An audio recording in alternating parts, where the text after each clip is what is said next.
কর্মকর্তা কর্মচারীদের বিক্ষোভের মুখে পদত্যাগে বাধ্য হয়েছেন বাংলাদেশ ব্যাংকের 4 ডেপুটি গভর্নর সহ শীর্ষ 6 কর্মকর্তা।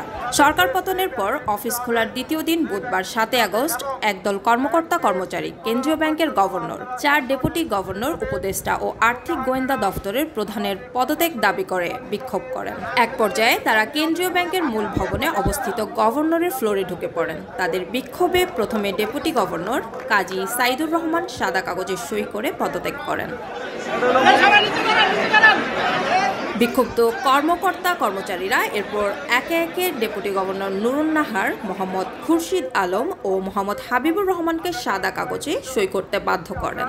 তারাও পদত্যাগ করেছেন বলে কাগজে সই করেন। পরে ব্যাংকের উপদেষ্টা আবু ফারা মোহাম্মদ নাসের ও বাংলাদেশ ফাইন্যান্সিয়াল ইন্টেলিজেন্স ইউনিটের BFIEU মাসুদ বিশ্বাসকে পদত্যাগ করতে বলেন। বাংলাদেশ ব্যাংকের শীর্ষ এই কর্মকর্তারা সবাই চুক্তিভিত্তিক নিয়োগ পেয়েছিলেন। আন্দোলনকারী কর্মকর্তা কর্মচারীরা তাদেরকে কেন্দ্রীয় ব্যাংকে অবাঞ্ছিত ঘোষণা করেন। বিক্ষুব্ধ কর্মকর্তা কর্মচারীরা নির্বাহী পরিচালক জাকির হোসেন চৌধুরীকে কেন্দ্রীয় ব্যাংকের দায়িত্বপ্রাপ্ত কর্মকর্তা হিসেবে ঘোষণা করেন।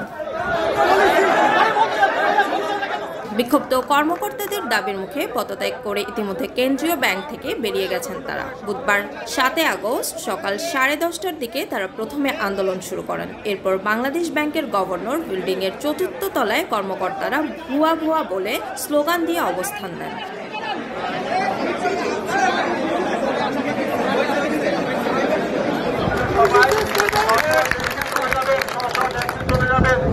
এখনই চলে যাবেন, আমার বিনীত অনুরোধ আপনাদের কাছে, বিনীত অনুরোধ।